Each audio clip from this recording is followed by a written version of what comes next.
What is sports? Network.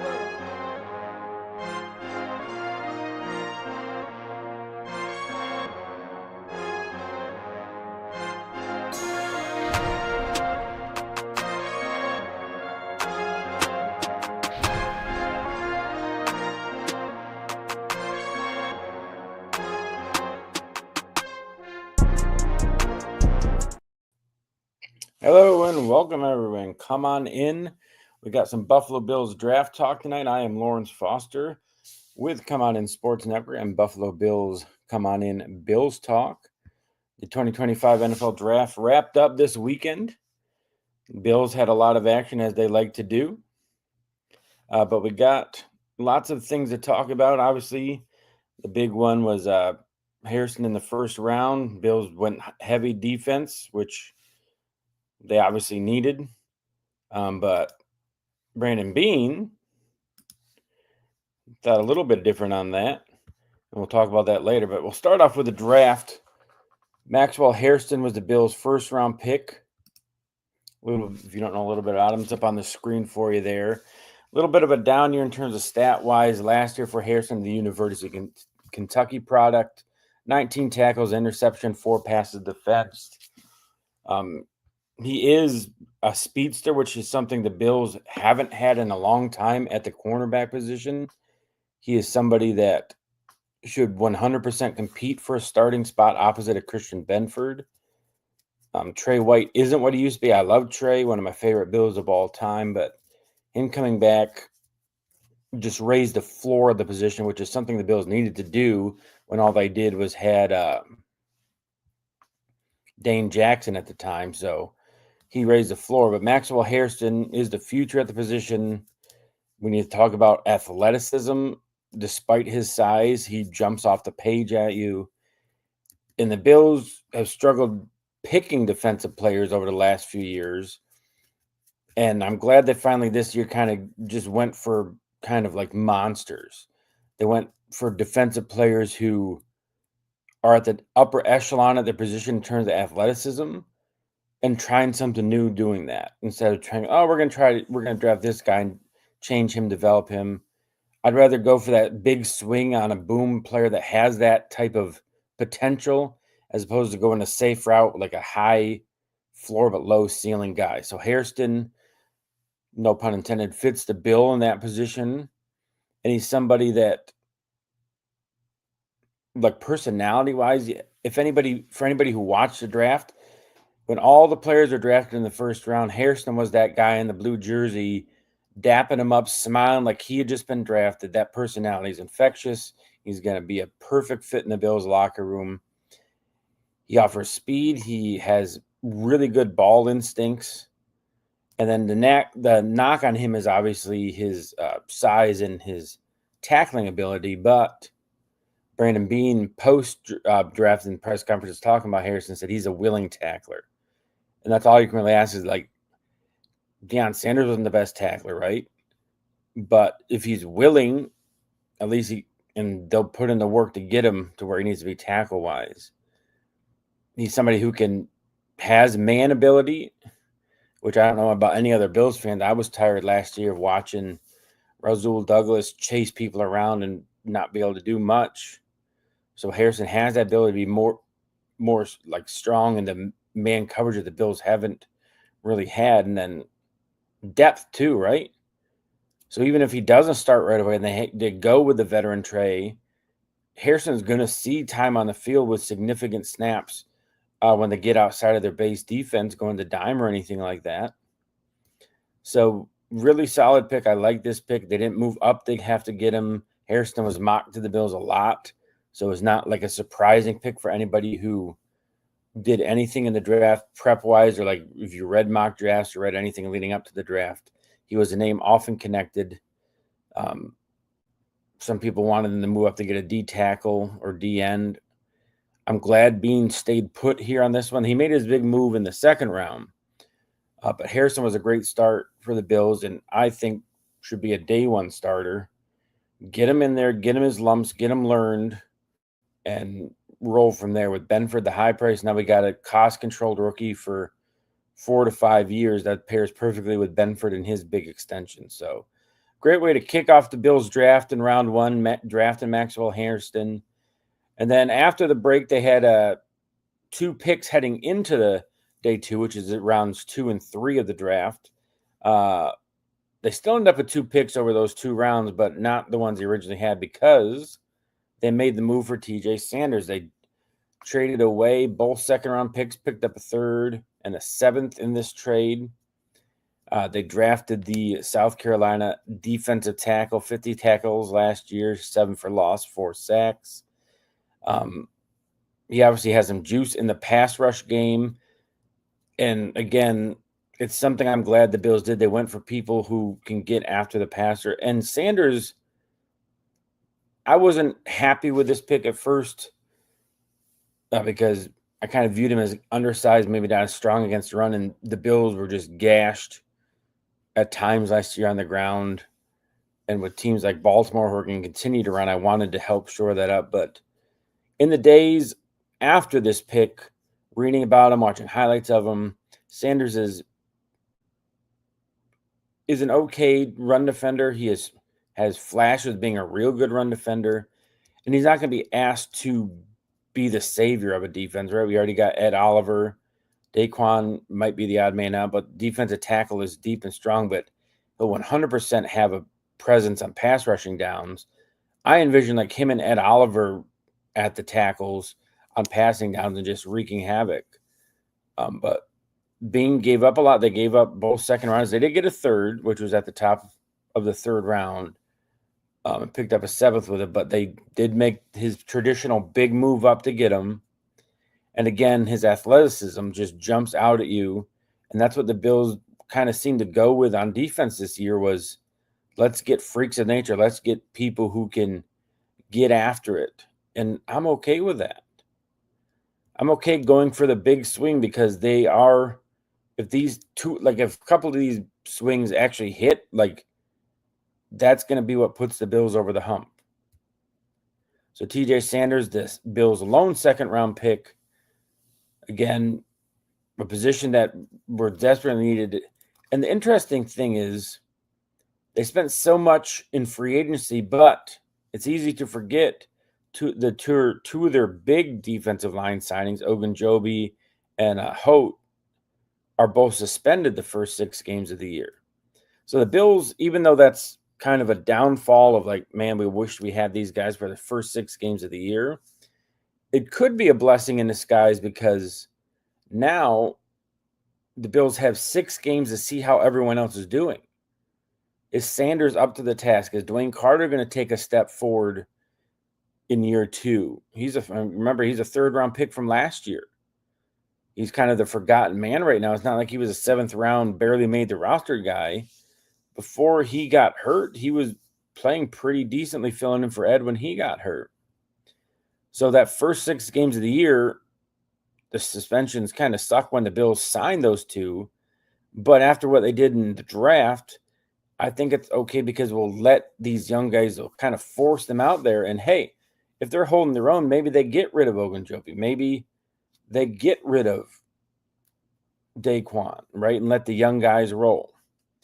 So they'll be able to hold 2 extra players they wouldn't have otherwise because this Ogunjobi and Hope won't count against the numbers heading into the season. And it kind of will let the Bills, maybe they get injuries and they'll come back just fine. It's better to do that than cut people thinking, all right, we're going to have them, and then realize, oh, we wish we would have kept those guys. So silver lining there, TJ Sanders. I did not love the pick. I'm growing to like it more as time passes. Now, 3rd-round pick is somebody I'm very excited to have. I can't be the only one. When I saw him drafted, I thought of Victor Zaz. I don't know about anybody else. Anybody who watched Gotham, the guy who played Victor Zaz, or Barry on HBO, the hitman turned actor. The same guy who played Barry Zaz is in that. But I'm sorry, not Barry, Victor Zaz. Victor. So I thought of that. But Landon Jackson, again, another kind of freak of nature, right? Like he has all the measurables. And he's going to be a rotational guy, so be able to The Bills can put him in the spot where he's going to succeed the best. He's a good run defender. He sets a hard edge. He's an all-out effort guy. He's a great teammate. And the Bills drafted character and athleticism, great things we want. 49 tackles last year, 10 for loss, 6.5 sacks. Again, he's got the size, he's got the explosiveness, he's an athlete. And the Bills need that to get after a quarterback. Their third down defense was awful last year. Getting off the field, they were terrible. The Bills didn't lose the playoffs because they didn't have a wide receiver. They lost to the Chiefs again, which they almost always do in the playoffs, because the defense didn't step up and do what it needed to do. The Chiefs had their best offensive output performance of the season in that game against the Bills in the AFC Championship game. The Bills couldn't get after Patrick Mahomes. TJ Sanders and Landon Jackson will help that. And then when Benford went down with a concussion, which he had already been dealing with issues of, they just attacked Elam like there was no tomorrow, and that was all she wrote. So these first 3 picks, not only did they fill need, they took athletes who have the upside to make those game-changing plays when it really matters. Right? As much as I like AJ Epinesa, he's a good effort guy. He's there. He puts his head down. He does his work. He doesn't have the pass rushing juice. Landon Jackson has that upside. Von Miller had a quote unquote bounce back year, but it's easy to bounce back when you do nothing the year before. So the Bills swung big on the first 3 picks. I think they're going to get, by next year, all 3 will be starters, be key pieces to the defense. And the main complaint people had when I was looking at what the fan reaction was to this move of TJ Sanders was that everybody wanted a space-eating big defensive tackle, right? Man, that's not TJ Sanders. Well, Brandon Beane said, hold on, wait a minute. Because in the 4th round, he got that guy. He got Deion Walker from the Kentucky. Again, another Kentucky, and we'll get on that in a second. But this is the big body space eater run defender fans have been clamoring for to help on the rundowns. He had 37 tackles, 5 tackles for loss, and 1.5 sacks last year. And Brandon Beane said after the Bills drafted him, he had a back issue which caused his production to go way down from what it was in 2023, and admitted hey, if he had come out that year, he would have definitely not been drafted in the 4th round. That injury prevented him from getting drafted higher, and could be a blessing in disguise for the Bills that it happened, and he fell to them in the 4th. If he can get back to anywhere close to that 2023 production, the Bills got a steal here. He provided some pass rush juice. He provided run support, which was what the Bills are going to use him for early on, is to help in that run game. So they got the pass rusher in TJ Sanders, who's still decent against the run. Then they got the big run stuffing guy, Deion Walker, who has the potential to push that pocket. He showed that in 2023 before the back injury this past year. In Philadelphia, the Eagles have been kind of notorious the last few years for drafting University of Georgia players, right? Everyone jokes about, man, they have to draft a Georgia defender.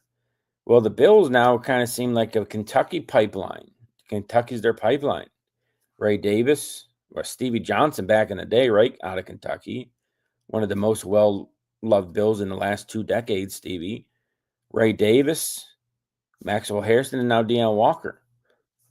So not a school that many associate with football, providing the Bills, hopefully, these 2, with key potential cogs in a Super Bowl team.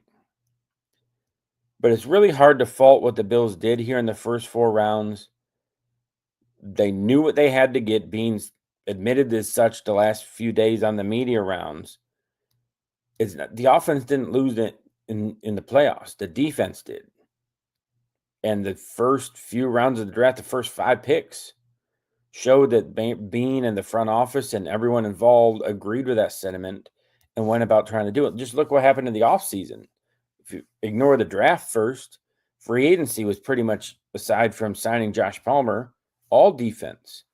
Joey Bosa. We already talked about Ogunjobi. We talked about Hope. Right? They brought in safety Farmer. I'm sorry, Forrest. So everything aside from Josh Palmer was defense, and in the draft, same thing. They're loading it up, trusting that Josh is going to continue playing at an MVP level without having a bona fide A-list wide receiver. And they're going to count on these guys to turn that around in the postseason. My problem, Ben, and I've said it for years with Bean, is that not Bean, McDermott. I understand taking rookies along easily, but I'd rather have the rookies playing early, getting their lumps, and then by the time the playoffs come, they're ready to roll.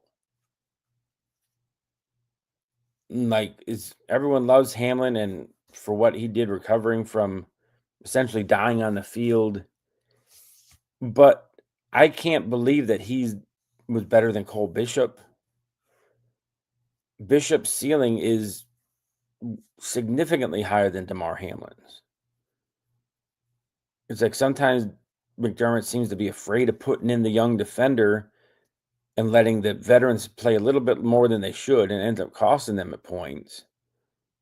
So hopefully this year Bishop steps in and then he lets these young guys have a significant role and grow into it. And by the end of the year, they should be leading. Hairston, Sanders, Jackson, Walker should all be key contributors in January and early February. Now, the rest of the draft, we'll run through quickly on that. I kind of think of the 5th, 6th, and 7th rounds as like you're drafting people based on maybe they have an elite trait or a high-level trait.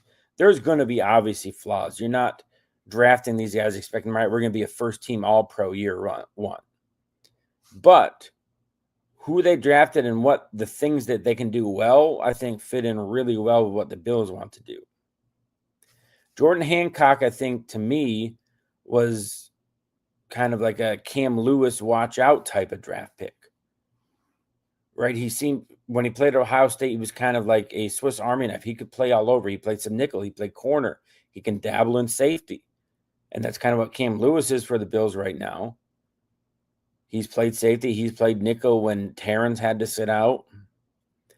So, and obviously, one of the most underrated things about these last few picks is the Bills were not even just like me hating on them. Their special teams was awful last year. So some of these guys, yeah, they want them to contribute in their area, whether on offense or defense. But these guys, a lot of them, their key contributions are going to be on special teams. The Bills coverage units were atrocious last year, and they're lucky it didn't cost them any more than it did. So these guys here, not only do they have some potential on offense or defense, depending on what they play, their biggest impact early and their best chance of making the active game day roster is on teams. So Jordan Hancock is going to do that. Jackson Hawes might be my favorite pick of these lot. He is a strong blocking tight end. His interviews say that he knows what he is. He loves the block. He played at Yale for a few years and then ended up at Georgia Tech.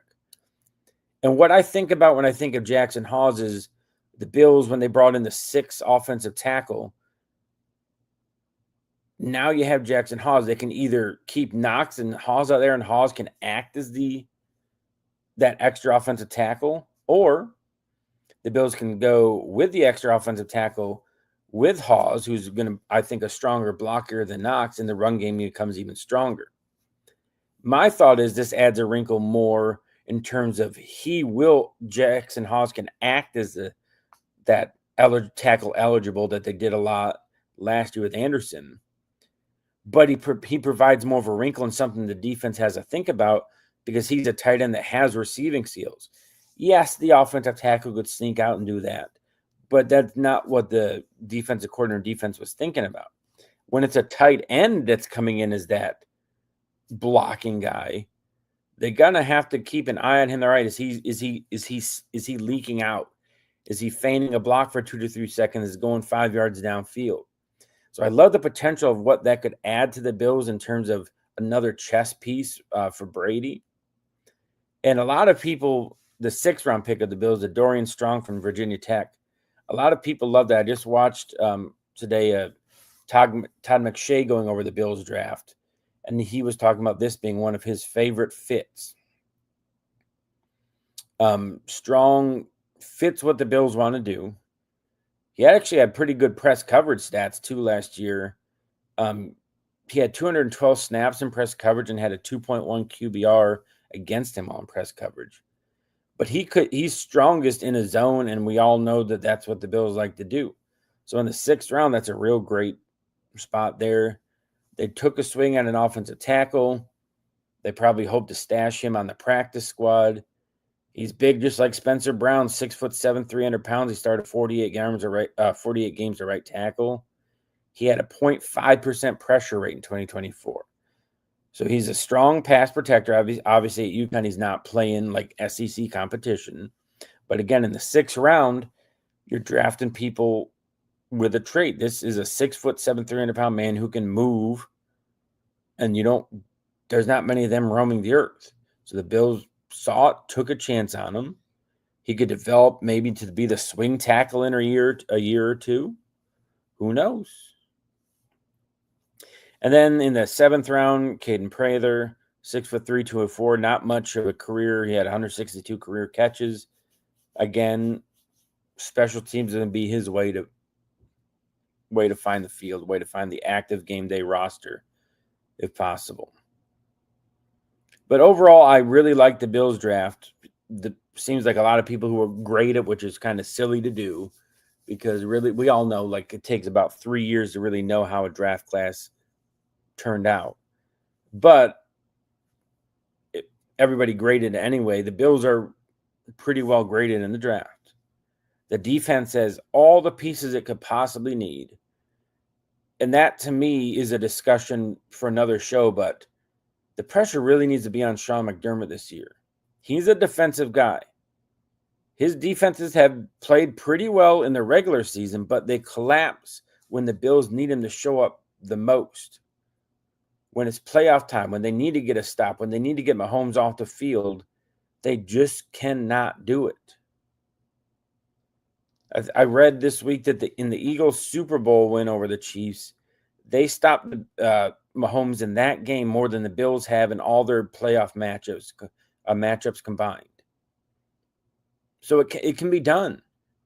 The Eagles invested in their defense heavily. They drafted guys like last year who they knew they could bring along. Then in their year 2, they'd be taking the place of the veterans that were ahead of them year 1. So I'm hoping that's what the Bills are doing here in this draft, that they got people that can contribute now, and then a year or 2 down the road, they're going to take over the reins. But very strong draft overall. And then by this point, it's late on Tuesday, almost Wednesday. It's 11 o'clock Eastern. At this point, we all know, if you're a Bills fan and you're watching this, listening to it, we know what Brandon Beane said. But if you didn't, it's on the screen. I'm not going to read it for you. I'll give you a second. But essentially, he ripped the WGR 550 hosts about the narrative around the Bills and needing a wide receiver. And I, for one, like the way that Beane attacked this, I guess you could say. He's tired of the narrative.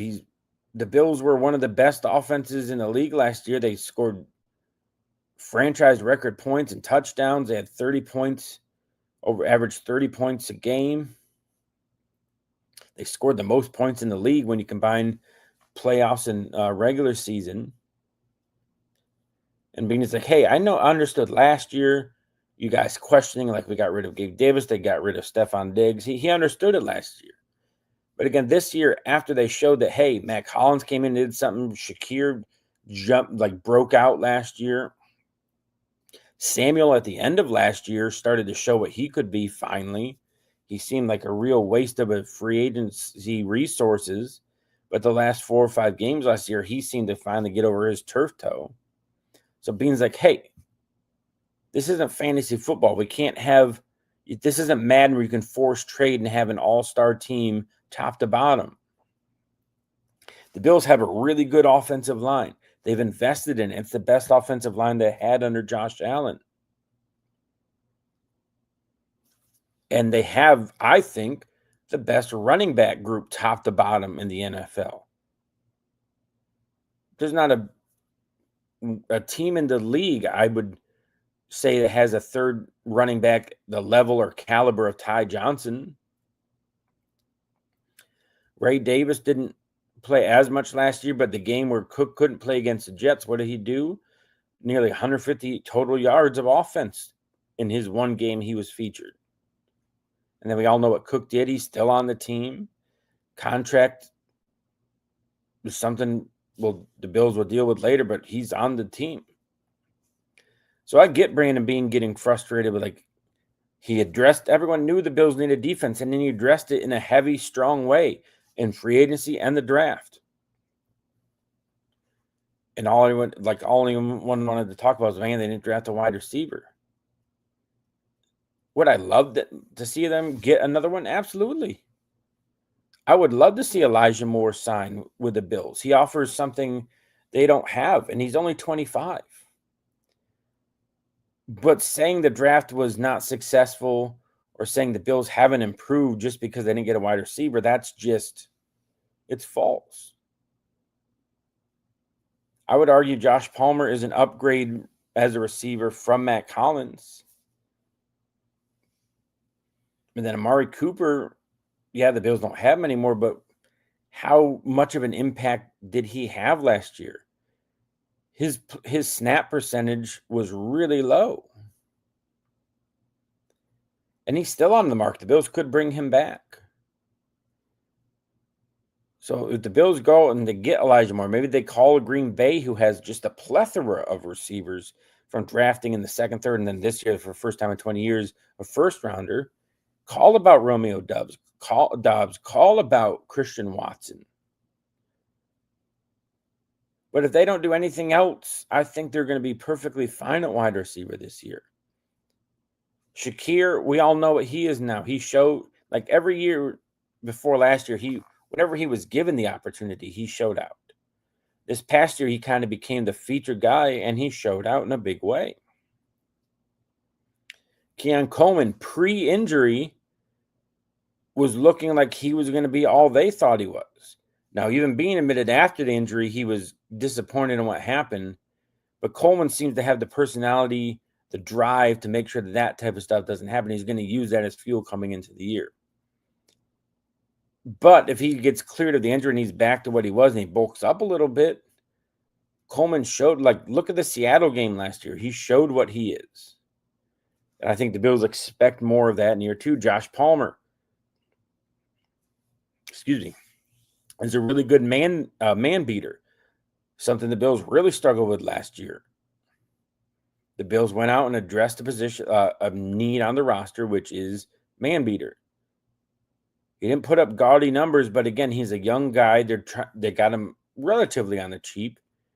I kind of think of it like a few years ago when the Jaguars signed Christian Kirk to a much bigger deal than Josh Palmer got, and how the Jags were just roasted. And then look what happened that year. The Jaguars saw the potential. They paired him with a good quarterback, and boom, Kirk had a Pro Bowl year.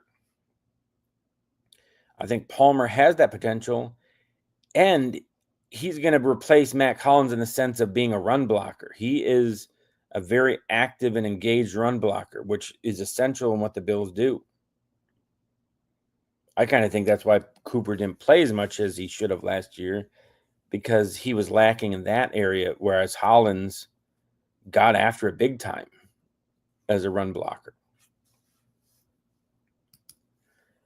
But you have that. Samuel, if he can stay healthy, I think is going to be the wild card here, because the Bills signed him and Brady all offseason talking about, oh, this is what they're going to do with him. And then he had the turf toe, and it didn't seem like he was used the way he should have been and what they were talking about doing until like the very end of the year into the playoffs. And then he started being that impact player the Bills thought he would be. So the hope for, I think, the Bills and any fan is that is a harbinger of, and kind of leading into this year of, all right, he's going to come in healthy and he's going to have that impact. And if he does, that's going to be such a big boost to the passing game. Kincaid battled lots of injuries last year. Again, being talked about him having to kind of toughen up a little bit, and that's true. But the Bills saw in the rookie year what he can do in healthy. So assuming that the injuries kind of caused his slide back in year 2, Kincaid can, again, be a boost that wasn't there last year to a team that already scored nearly 31 points a game. So the future is bright for the Bills. The future is there for the taking in a really tough competitive AFC. The draft was overall a great success. You pair it with what they've done in free agency. They re-signed and extended their core guys. The Bills aren't just swinging for the fence for 1 year. They're building a sustainable base that can keep them right on the fringe and every year have a legitimate hope of finally breaking through and getting to the Super Bowl. And that's all you can ask as a fan. Yeah, it sucks that every year they come up short. But I'm old enough to remember the 17-year playoff drought where from middle school till my early 30s, the Bills never made the playoffs. I'll take heartbreak every year as opposed to not even having a chance. The Bills are right. It's not like they're getting blown out in these games against the Chiefs. It's a play or two that Mahomes makes and the defense can't make. And this year, being addressed, I mean, like, with what their actions were, he realizes, hey, it's the defense that is causing us to lose this. It's a defense that is making us not reach our potential. And we're going to address it. And that will lead us into our topic for our next show next week is what type of pressure is McDermott under? I think he needs to be under a lot. His side is defense. His side has been the one that lets them down every single year. I don't think there should be any excuses anymore. But that's a topic for another day. This is a positivity day. The draft, I think, was overall a great success. Players that will come in, help the Bills get over the hump. And I think overall Bills fans should be very excited heading into the 2025 season. So I thank everyone for joining me across our platforms. Make sure that you do follow us on all our socials. Come on in sports. We're on TikTok. We're on YouTube. We're on Facebook. You can catch us on Twitter or any other on Twitch as well. But thank everybody. Make sure you like, subscribe, all that good stuff. Thanks for hanging out. And we always end the stream with Go Bills. The comma is